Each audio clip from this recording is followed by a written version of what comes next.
अस्सलामुअलैकुम dear student, welcome to my channel. आज हम क्लास 9th की एक्सरसाइज 1.1 के क्वेश्चन नंबर 3 और क्वेश्चन नंबर 4 को सॉल्व करेंगे। तो पहले हमने क्वेश्चन नंबर 1 और क्वेश्चन नंबर 2 को सॉल्व कर लिया है। अगर किसी को वो लेक्चर देखना तो वो प्ले लिस्ट में जाके क्वेश्चन नंबर 1 और क्वेश्चन नंबर 2 को देख सकता है। तो चलते हैं हम अपने एक्सरसाइज 1.1 क्वेश्चन नंबर 3 की तरफ।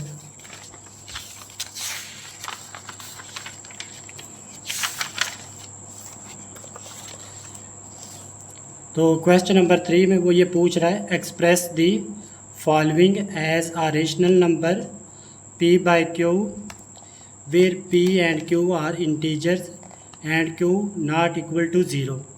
वो पूछ रहा है कि हमारे पास ये कुछ रेशनल आपने एक्सप्रेस करना है rational number p by Q में। ये हमारे पास जो फर्स्ट पार्ट है इसका वो है 0.4 का बार। तो चलते हम क्वेश्चन नंबर 3 की तरफ। ये हमारे पास इसका पहला पार्ट है 0.4 का बार। इसको हमने एक्सप्रेस करना p बाय क्यू की फॉर्म में हमने इसको एक्सप्रेस करना है। तो सबसे पहले हम इसको लेट करेंगे, let x is equal to 0.4 bar. तो बार का मतलब ये रिपीटिंग नंबर है, यानी कि पॉइंट के बाद आगे 4 एक जैसे नंबर रिपीट हो रहे हैं। तो हम इसको लिख सकते हैं 0.444 एंड सो ऑन। तो इसको हम इक्वेशन नंबर 1 का नाम दे सकते हैं। अब हमने इसको दोनों तरफ हमने इसको 10 से मल्टीप्लाई करना है। 10 से हमने क्यों मल्टीप्लाई करना है? क्योंकि पॉइंट के बाद एक डिजिट है। अगर एक डिजिट हो तो हम उसको 10 से अगर पॉइंट के बाद 1 डिजिट हो तो हम इसको 10 से मल्टीप्लाई करते हैं। इस तरह अगर पॉइंट के बाद 2 डिजिट रिपीट होते तो हम इसको 100 से मल्टीप्लाई करते। तो सिमिलरली अगर हमारे पास पॉइंट के बाद 3 डिजिट होते तो हम इसको 1000 से मल्टीप्लाई करते। इस तरह हमारे पास अगर इस तरह नंबर होता 0.21 यानी कि 2 डिजिट रिपीट हो रहे होते तो हम इसको 100 से मल्टीप्लाई करते। तो इस तरह यहाँ पे हमारे पास चूँकि पॉइंट के बाद एक डिजिट है तो हम इसको 10 से मल्टीप्लाई करेंगे बहुत सारे। तो मल्टीप्लाई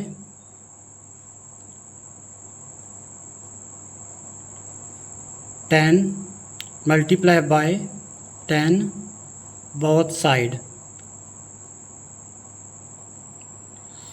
हमने इक्वेशन 1 को 10 से मल्टीप्लाई कर देना है। तो जब इसको लेफ्ट हैंड साइड को 10 से मल्टीप्लाई करेंगे तो हमारे पास 10x आ जाएगा और 0.44 और इसको भी मल्टीप्लाई करना है 10 से। जब हम इसको हल करेंगे तो 10x इज़ इक्वल टू, जब हम इसको 10 से मल्टीप्लाई करेंगे कैलकुलेटर से तो ये पॉइंट एक डिजिट यहाँ पे शिफ्ट हो जाए।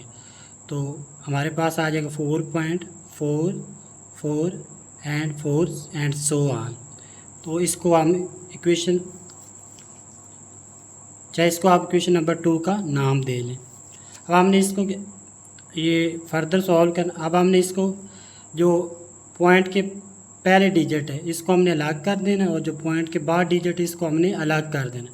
तो हम इसको ऐसे लिखेंगे 4, आगे जो पॉइंट के बाद डिजिट है तो प्लस 0.444 एंड सो ऑन। तो अगर हम इसको देख के 0.44 तो ये हमारे पास यहाँ पे x की वैल्यू आ रही है। तो अब हम यहाँ पे चूँकि ये x के बराबर है तो यहाँ हम इसकी जगह x लिखेंगे। तो 10x is equal to 4 plus x। तो यहाँ आप ये लिख सकते हैं फ्रॉम इक्वेशन 1। तो अब ये भी 10x है और ये हमारे पास x है। तो हम x को इधर ला के माइनस कर दें तो 10x, ये x प्लस हो रहा है, इधर आगे ये माइनस हो जाएगा, इज़ इक्वल टू यहाँ पे रह जाएगा 4। तो 10 में से ये 1 इसके साथ 1 है तो 10 में से 1x माइनस करें तो हमारे पास आ जाता है 9x इज़ इक्वल टू 4।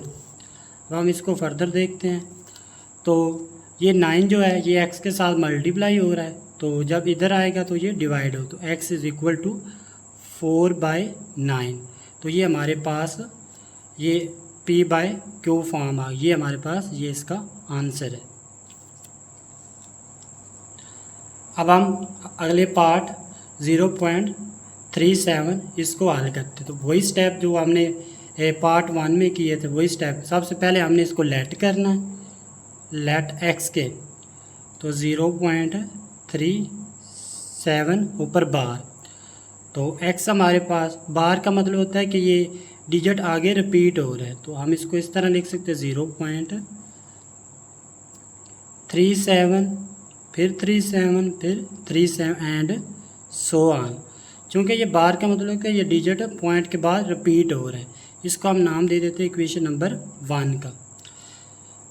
चूँकि अब पॉइंट के बाद 2 डिजिट है, अगर पॉइंट के बाद 2 डिजिट हों तो इसको हमने मल्टीप्लाई करना है 100 से।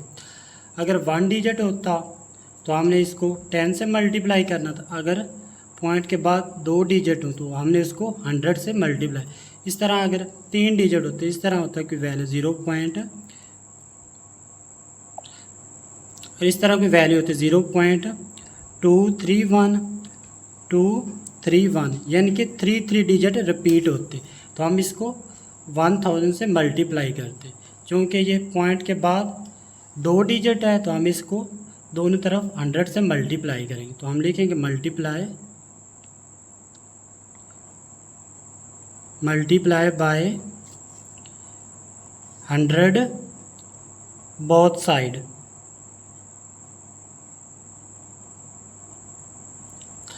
हमने ये लेफ़्ट हैंड साइड पे भी मल्टीप्लाई करेंगे और राइट हैंड साइड पे भी मल्टीप्लाई। तो जब 100 को x से मल्टीप्लाई करेंगे तो हमारे पास 100x आ जाएगा, और इस तरह 0.37 एंड सो ऑन, इसको भी 100 से मल्टीप्लाई करेंगे तो ये हमारे पास आ जाएगा 100x इज़ इक्वल टू, जब इससे मल्टीप्लाई करेंगे तो ये पॉइंट 2 डिजिट इधर आ जाएगा, यहाँ पे आप कैलकुलेटर से भी करके देख सकते हैं। तो ये हमारे पास 37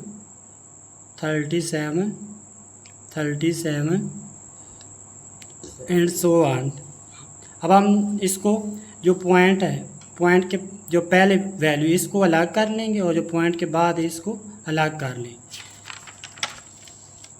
यहाँ पे हमारे पास है 100x, तो हम इसको लिखेंगे यहाँ पे 100x इज़ इक्वल टू, ये हमारे पास था 37 पॉइंट से पहले, तो ये 37। अब हम 37 को सेपरेट कर लेंगे, 37 आगे लिखेंगे प्लस, चूँकि ये पॉइंट के बाद वैल्यू है ये 37, तो हम इसको लिखेंगे 0.37 एंड सो ऑन। अब हम ये जो हमारे पास आया है 0.37, इसको हमने ये लेट किया था x, तो ये हमारे पास यहाँ पे x है 0.37। अब हम इसकी जगह लिखेंगे यहाँ पे x इसकी जगह, तो ये 100x इज़ इक्वल टू 37, और यहाँ पे हम इसकी जगह लिखेंगे x। अब हम इसको यहाँ पे आप लिख लें फ्रॉम इक्वेशन 1 की मदद से, तो ये हमारे पास ये भी x है और ये भी x है, ये हमारे पास प्लस में, हम इसको इस साइड पे लेके माइनस कर देंगे, 100x minus x is equal to 37। ये 100x में से ये 1x माइनस करें तो हमारे पास आता है 99x इज़ इक्वल टू 37। अब हम x की वैल्यू फाइंड करनी है, तो x इज़ इक्वल टू, ये 99x से मल्टीप्लाई हो रहा है तो इधर आके ये हमारे पास डिवाइड हो जाएगा, तो ये हमारे पास p/q फॉर्म आ गई जिसको हमने मालूम करना था, तो ये हमारे पास आंसर आ जाएगा। अब हम ये थर्ड पार्ट की तरफ मूव करते हैं, तो वो हमारे पास दिया हुआ 0.21 का बार, तो वही स्टेप जो हमने दोनों पार्ट में किए अब भी हम वही स्टेप करेंगे। तो सबसे पहले आपने लेट करना, let x is equal to 21 bar. तो बार का मतलब होता है कि ये आफ्टर पॉइंट ये नंबर रिपीट हो रहे हैं, तो हम इसको लिखेंगे x is equal to 0.212121 and so on. इसको हम कहते हैं इक्वेशन नंबर 1। अब हमने देखना है कि पॉइंट के पीछे कितने डिजिट है, तो पॉइंट के पीछे 2 डिजिट आ रहे हैं, और पॉइंट के पीछे 2 डिजिट आ रहे हैं तो आपने 100 से मल्टीप्लाई कर दें। तो अब हम इसको 100 से मल्टीप्लाई करेंगे, मल्टीप्लाई बाय 100 बोथ साइड। तो इधर भी हम 100 से मल्टीप्लाई करेंगे और इधर भी हम 100 से मल्टीप्लाई करेंगे। तो ये x है, जब 100 से मल्टीप्लाई करेंगे तो ये हमारे पास 100x इज़ इक्वल टू, ये हमारे पास आ गई वैल्यू 0.2121 एंड सो ऑन। इसको भी हम मल्टीप्लाई कर देंगे 100 से। अब हम इसको फर्दर सॉल्व करते हैं। ये हमारे पास 100x इज़ इक्वल टू, जब आप 100 से मल्टीप्लाई करेंगे ये पॉइंट यहाँ पे, तो ये पॉइंट यहाँ पे 2 डिजिट पीछे आ जाएगा। आप इसको कैलकुलेटर से भी करके चेक कर सकते हो। तो ये हमारे पास आएगा 21.2121 सो ऑन। अब हमने इसको ये पॉइंट के जो पहली रकम है इसको और जो पॉइंट के बाद रकम है इसको सेपरेट कर लेना। तो ये हमारा 100x is equal to 21 plus, चूँकि ये पॉइंट के बाद वैल्यू आ रही तो इसलिए हम इसको लिखेंगे 0.2121 एंड सो ऑन। अब ये जो हमारे पास आया 0.2121 ये हमने लेट किया था x में, x इज़ इक्वल टू 0.2121। अब हम इसकी जगह ये लिख लेंगे 100x इज़ इक्वल टू 21, तो इसकी जगह हम ये x लिखेंगे x। अब हम x को इस साइड पे ला के माइनस कर दें, तो 100x यहाँ पे x प्लस में, तो इधर आके ये माइनस हो जाएगा इज़ इक्वल टू 21। तो 100 में से 1x माइनस करेंगे तो हमारे पास 99x आएगा इज़ इक्वल टू 21। तो अब हम इसको आगे फर्दर सॉल्व करते हैं। तो x की वैल्यू हमारे पास आ जाएगी, ये 99 मल्टीप्लाई हो रहा है, इधर आके ये 99x से मल्टीप्लाई हो रहा है, इधर आके ये डिवाइड हो जाएगा 21/99। अब हम इसको फर्दर इसको सिंप्लीफाई कर लेते हैं। ये 3 पे जाएगा, 3 7 दा 21 और 3 3 दा 9 और 3 3 दा 9। ये हमारे पास जो p/q फॉर्म आई 7/33, ये हमारे पास आंसर आ जाए। अब हम क्वेश्चन नंबर 4 इसकी तरफ चलते हैं। क्वेश्चन नंबर 4 में वो पूछ रहा है name the property used in the following. मतलब ये कुछ आपके पास ये दिए गए हैं पार्ट क्वेश्चन के, तो इसमें बताना है कि कौन सी प्रॉपर्टी यूज़ हुई है। तो हम पहले देखते हैं। ये हमारे पास पार्ट 1 में पूछ रहा है a+b bracket plus a+4 bracket plus b is equal to a+4+b bracket. तो सबसे पहले हमने आइडेंटिफाई करना है कि इसमें वैल्यू कितनी है। तो यहाँ पे देख एक ये वैल्यू है और एक ये वैल्यू और एक ये वैल्यू, 3 वैल्यू है। तो जिसमें 3 वैल्यू आ जाए वो हमारे पास होती है एसोसिएटिव प्रॉपर्टी। तो ये हमारे पास होगी एसोसिएटिव प्रॉपर्टी, एसोसिएटिव प्रॉपर्टी। क्योंकि इसमें 3 वैल्यू है, लेकिन आप देखना है कि यहाँ पे क्या आ रहा है, प्लस साइन आ रहा है। तो हम लिखेंगे विद रिस्पेक्ट टू एडिशन। दोबारा मैं रिपीट करता हूँ, अगर आपके पास 3 वैल्यू लेफ़्ट साइड पे भी और राइट साइड पे भी, तो वो हमारे पास एसोसिएटिव प्रॉपर्टी होती है। अगर यहाँ पे मैंने विद रिस्पेक्ट टू एडिशन लिखा क्योंकि यहाँ पे ये ऐड हो रहा है, तो आप विद रिस्पेक्ट टू की जगह आप यहाँ पे अंडर भी लिख सकते हैं, और आप यहाँ विद रिस्पेक्ट टू की जगह अंडर भी लिख सकते हैं या आप ओवर भी लिख सकते हैं, ठीक है, या विद रिस्पेक्ट टू लिख सकते हैं। ये तीनों आप वर्ड लिख सकते हैं। तो चलते हैं अगले पार्ट की तरफ, पार्ट नंबर 2 की तरफ। वो हमारे पास दिया square root of 2 plus square root of 3 is equal to square root of 3 plus square root of 2। तो सबसे पहले आपने देखना है कि इसमें कितनी वैल्यू आ रही है लेफ्ट हैंड साइड पे और राइट हैंड। तो यहाँ पे एक ये वैल्यू है और एक ये है 2 वैल्यू। तो जिसमें 2 वैल्यू आए तो वो हमारे पास होता है कम्यूटेटिव प्रॉपर्टी, कम्यूटेटिव प्रॉपर्टी। तो यहाँ पे चूँकि ये ऐड हो रहे हैं तो यहाँ पे हम लिखेंगे विद रिस्पेक्ट टू या ओवर एडिशन। आप यहाँ पे विद रिस्पेक्ट टू की जगह एडिशन ये ओवर भी लिख सकते हैं। तो कम्यूटेटिव प्रॉपर्टी वो प्रॉपर्टी होती है जिसमें 2 वैल्यू होती हैं और 2 वैल्यू का आर्डर चेंज करने से, जिस तरह यहाँ पे स्क्वायर रूट ऑफ 2 पहले, यहाँ पे स्क्वायर रूट ऑफ 3 बाद में, लेकिन यहाँ पे स्क्वायर रूट ऑफ 3 पहले है और स्क्वायर रूट ऑफ 2 बाद में, यानी कि इनका आर्डर चेंज करने से रिज़ल्ट के ऊपर कोई भी फ़र्क ना आए, वो हमारे पास कम्यूटेटिव प्रॉपर्टी होती है। यहाँ पे मैं थोड़े एग्जांपल के थ्रू समझा देता हूँ। इस तरह यहाँ पे 2 + 3 इज़ इक्वल टू 3 + 2। तो 2 + 3 इज़ इक्वल टू 3 + 2। 2 + 3 करें तो हमारे पास आता है 5 इज़ इक्वल टू 3 + 2 करें तो वो भी हमारे पास आता है 5। यानी कि जिसमें 2 वैल्यू और उनका आर्डर चेंज कर दें, मतलब तरतीब इनकी चेंज कर दें, यानी कि जिनका आर्डर चेंज कर दें उनकी या उनकी तरतीब चेंज कर दें, तो जिसमें और रिज़ल्ट के ऊपर कोई भी फ़र्क ना आए, तो वो हमारे पास कम्यूटेटिव प्रॉपर्टी होती। तो चलते हैं अगले पार्ट की तरफ। पार्ट नंबर 3, इसमें क्या दिया गया, x - x is equal to 0।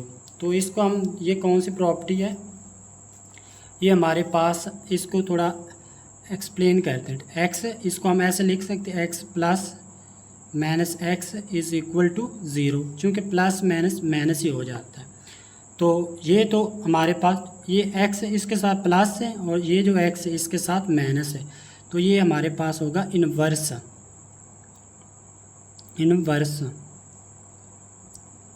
इसको हम एडिटिव इन्वर्स कहते हैं, क्योंकि हमने यहाँ पे कुछ ऐड किया है, तो इसलिए हम इसको एडिटिव इन्वर्स कहते हैं, एडिटिव इन्वर्स। तो ये हमारे पास कौन सी प्रॉपर्टी होगी, एडिटिव इन्वर्स, जिसमें जो वैल्यू है उसको हम उसके साइन चेंज कर देते हैं, उसको हम कहते हैं एडिटिव इन्वर्स। जिस तरह अगर मैं यहाँ पे एक एग्जांपल लिखता हूँ 2, तो इसमें मैं क्या चीज़ ऐड करूँ कि आंसर हमारा 0 आए, तो -2। तो 2 जो है इसका जो एडिटिव इन्वर्स है वो -2 है, यानी कि 2 में अगर हम -2 को ऐड करें तो वो हमारे पास आता है 0। तो ये हमारे पास एक एडिटिव इन्वर्स होगा। इस तरह एक मल्टीप्लिकेटिव इन्वर्स होता है,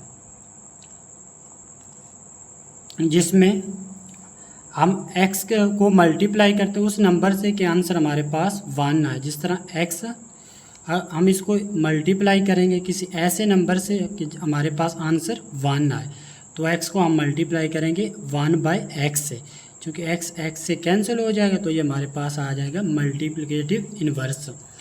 तो यहाँ पे जो क्वेश्चन है इसमें x दिया गया, x - x is equal to 0, तो इसमें बताना है कि कौन सी प्रॉपर्टी यूज़ हुई है। तो यहाँ पे इन्वर्स आया x का -x, और चूँकि हमने ये ऐड किया तो इसलिए एडिटिव इन्वर्स, ये हमारे पास होगा एडिटिव इन्वर्स प्रॉपर्टी।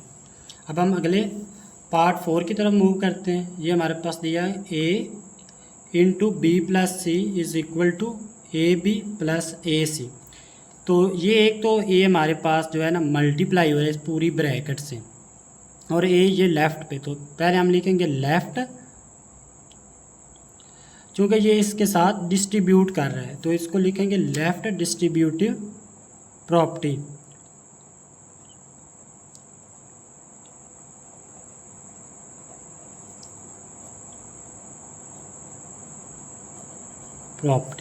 लेकिन हम यहाँ पे देखेंगे कि किसके ऊपर ये जो डिस्ट्रीब्यूट कर रही है प्रॉपर्टी, तो यहाँ पे प्लस है, तो हम ये लिखेंगे विद रिस्पेक्ट टू या ओवर एडिशन।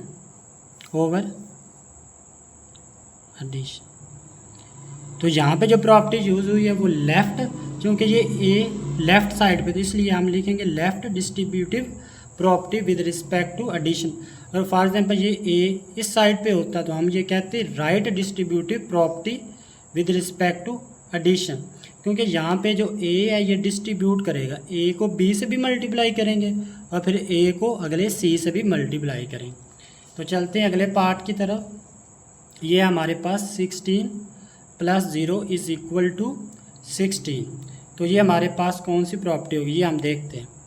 तो ये हमारे पास यहाँ पे गौर करें कि 16 में ऐसा कौन सा डिजिट ऐड करें, 16 में ऐसा कौन सा डिजिट ऐड करें कि हमारे पास आंसर सेम रहे। तो वो अगर हम 0 ऐड करेंगे जिससे आइडेंटिटी चेंज ना हो, तो ये हमारे पास होगा प्रॉपर्टी जो होगी इसको हम कहेंगे आइडेंटिटी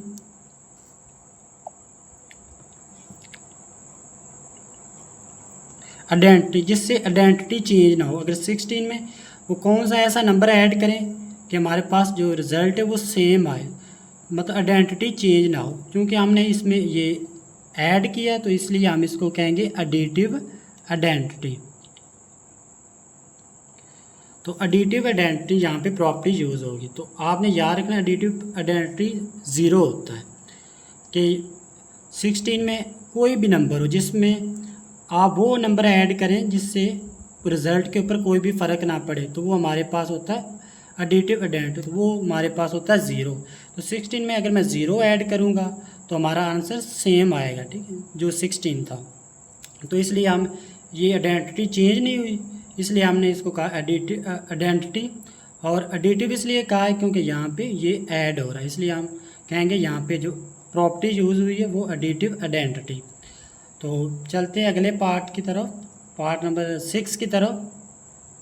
इसमें 100 मल्टीप्लाई हो रहा है किसी ऐसे नंबर से कि आंसर सेम 100 आए। तो हम अगर मैं आपसे पूछूं कि 100 को किस से मल्टीप्लाई करें कि आपके पास जो है आंसर सेम रहे, आइडेंटिटी सेम रहे, तो आप कहेंगे कि 1 से। तो जो 1 है यहाँ पे जो प्रॉपर्टी यूज़ होगी हम इसको कहेंगे आइडेंटिटी, क्योंकि आइडेंटिटी यहाँ पे सेम रही है। आइडेंटिटी क्योंकि यहाँ पे 1 जो है वो मल्टीप्लाई हो रहा है, इसलिए हम इसको कहेंगे मल्टीप्लिकेटिव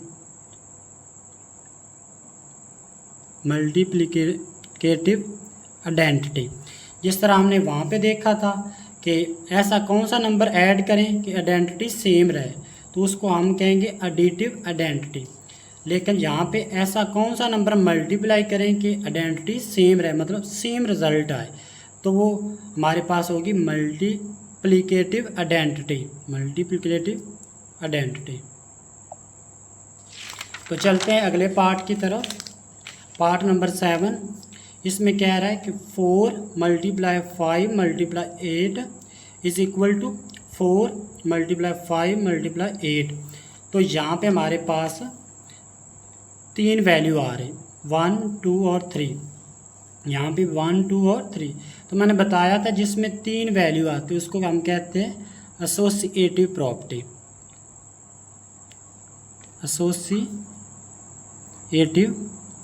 प्रॉपर्टी। क्योंकि यहाँ पे ये मल्टीप्लाई हो रहा है तो हम लिखेंगे विद रिस्पेक्ट टू, या हम लिख सकते हैं ओवर या अंडर भी लिख सकते हैं, विद रिस्पेक्ट टू मल्टीप्लिकेटिव।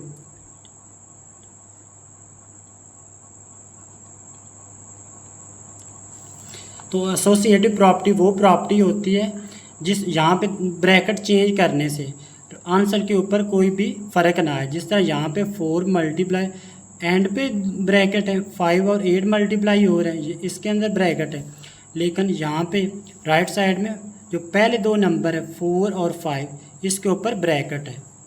तो हम ये कह सकते हैं कि एसोसिएटिव प्रॉपर्टी में ब्रैकेट चेंज करने से आंसर के ऊपर कोई भी फ़र्क नहीं पड़ता। और ये भी याद रखने कि एसोसिएटिव प्रॉपर्टी में हमारे पास 3 रियल नंबर होते हैं। और अगले पार्ट लास्ट पार्ट की तरफ मूव करते हैं, वो हमारे पास AB = BA। तो चूँकि यहाँ पे हम देखेंगे कितनी वैल्यू, तो हमारे पास 2 नंबर हैं, तो ये हमारे पास होगी कम्यूटेटिव प्रॉपर्टी।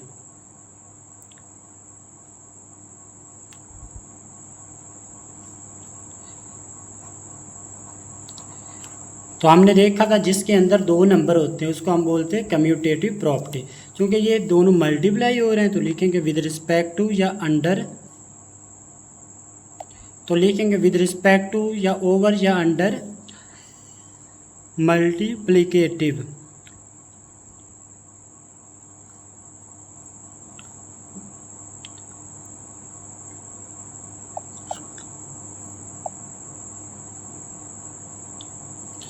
मल्टीप्लिकेटिव, क्योंकि यहाँ पे दो नंबर वो मल्टीप्लाई हो रहे हैं तो हम इसलिए इसको कहेंगे कम्यूटेटिव प्रॉपर्टी। तो कम्यूटेटिव प्रॉपर्टी वो प्रॉपर्टी होती है जिसमें एक तो नंबर दो होते हैं, उसका आर्डर चेंज करने से रिज़ल्ट के ऊपर कोई भी फ़र्क नहीं पड़ता। जिस तरह ए बी से मल्टीप्लाई हो रहा है तो यहाँ पे बी पहले है और ए बाद में, यानी कि इनका आर्डर चेंज करने से रिज़ल्ट के ऊपर कोई भी फ़र्क ना। जिस तरह मैं एक एग्जांपल यहाँ पे लिखता हूँ 2 × 3 इज़ इक्वल टू 3 × 2, तो 2 3 द 6 और 3 2 द 6। यहाँ पे हमने इसको आर्डर चेंज किया, यहाँ पे 2 पहले है, यहाँ पे 2 बाद में, यहाँ पे 3 बाद में है, यहाँ पे 3 पहले। तो ये हमारे पास कम्यूटेटिव प्रॉपर्टी होती है। अगर वीडियो अच्छी लगे तो लाइक करें और अपने सब फ्रेंड्स को भी बताएं और चैनल को सब्सक्राइब करें। इंशाल्लाह नेक्स्ट वीडियो में मिलते हैं, दुआओं में याद रखना।